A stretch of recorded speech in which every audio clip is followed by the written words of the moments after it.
Nous sommes en septembre 1830 à Fayette, dans l'État de New York. L'église n'a que 6 mois d'existence et Joseph est confronté à une crise. Son bon ami Hiram Page utilise une pierre de voyant et prétend recevoir des révélations pour l'église naissante.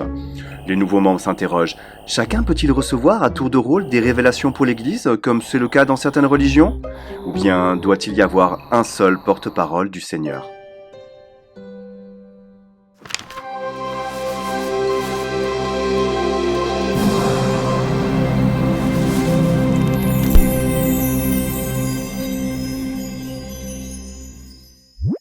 Hiram Page, l'un des 8 témoins des plaques d'or, était marié à Catherine, la fille des Whitmer. Ils vivaient dans la maison des Whitmer lorsqu'ils ont entendu et accepté l'évangile.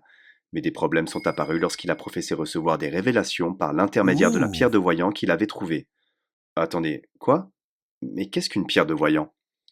Une véritable pierre de voyant est un instrument divin comme l'Urim et le Thummim qui permet à une personne appelée voyant révélateur de recevoir des révélations du Seigneur. Ces pierres ont été utilisées de tout temps, tant dans l'ancien Israël que dans l'ancienne Amérique. Elles sont un peu comme la lecture de messages sur votre pierre portable, votre téléphone portable.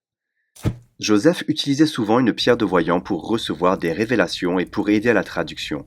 Parfois, il était difficile de lire les messages, alors, un peu comme lorsque nous mettons notre téléphone à l'ombre pour pouvoir lire nos messages, il mettait la pierre dans un chapeau. Malheureusement, Satan, le maître de la tromperie, avait détourné cette pratique pour tromper et confondre les membres de l'Église avec des révélations qui semblaient réelles, mais qui étaient mélangées à des mensonges. De nombreux membres, dont Oliver Cowdery, ont cru les révélations d'Hiram Page concernant l'établissement de Sion et l'organisation de l'Église, même si elles contredisaient certaines choses trouvées dans le Nouveau Testament et les révélations de Joseph. N'oublions pas que ces nouveaux membres venaient d'horizons religieux différents et qu'ils étaient encore en train de distinguer le bien du mal. Il est compréhensible que Joseph, très inquiet, ait passé cette nuit à se demander ce qu'il devait faire. Et dans la section 28, le Seigneur donne une réponse claire. Oui, bien que nous puissions et devions tous recevoir des révélations personnelles pour nous-mêmes, notre famille et nos appels, seul son prophète appelé peut recevoir des révélations pour l'ensemble de son Église. Miséricordieusement, le Seigneur dit alors à Oliver de prendre Hiram à part et de lui apprendre avec amour qu'il avait été trompé. Ça n'a pas dû être une conversation facile. Quelques jours plus tard, ce groupe de nouveaux membres se réunit dans la maison des Whitmer pour la deuxième conférence de l'église. Ils discutent des fausses révélations d'Hiram, et bien qu'il faille les convaincre tous, y compris Hiram, conviennent qu'elles sont fausses. La crise est évitée. Le reste de la conférence dura 3 jours remplis de paix, d'espoir et de charité. Le Seigneur leur a enseigné que tout dans son Église devait être fait dans l'ordre et d'un accord commun, en levant la main. Maintenant, pensez-y, plusieurs fois par an, lors des conférences de paroisse, de pieux et des conférences générales, nous acceptons d'un commun accord de soutenir notre prophète, nos apôtres et les dirigeants de l'Église locale. Nous ne votons pas pour eux, ni ne les nommons, mais le Seigneur nous permet de soutenir son œuvre et ceux qu'il a appelés à la diriger.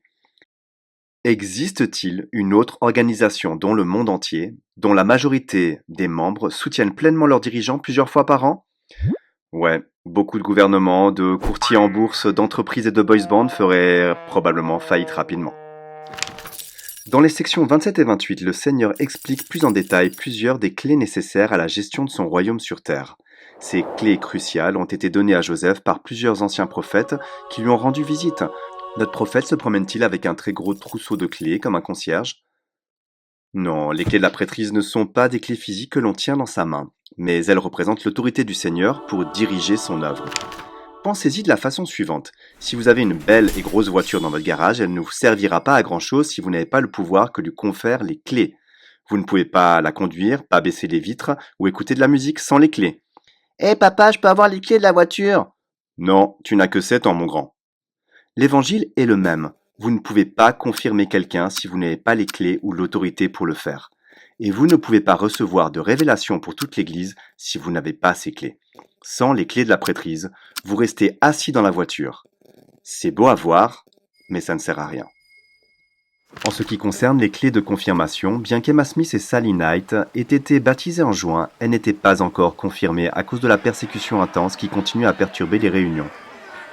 Quelques semaines plus tard, lorsque Sally et son mari Newell rendirent visite aux Smiths à Harmony, ils essayèrent à nouveau d'organiser une réunion de confirmation.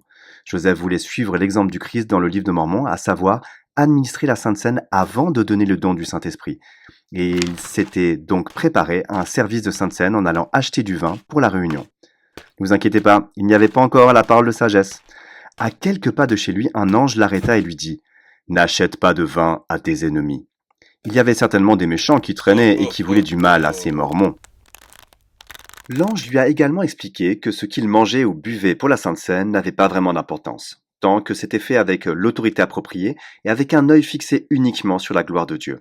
Joseph retourna donc rapidement à la maison où ils préparèrent du vin, et la Sainte Seine et les confirmations eurent enfin lieu. Aujourd'hui, nous utilisons évidemment de l'eau, et certaines personnes utilisent même des galettes de riz ou des biscuits au lieu du pain. Mais ce qui importe vraiment, c'est que nous le fassions tous en souvenir du sacrifice du Christ, en suivant son exemple. La prochaine fois, une discussion très animée entre 6 anciens débouchera sur une révélation qui vous ouvrira les yeux.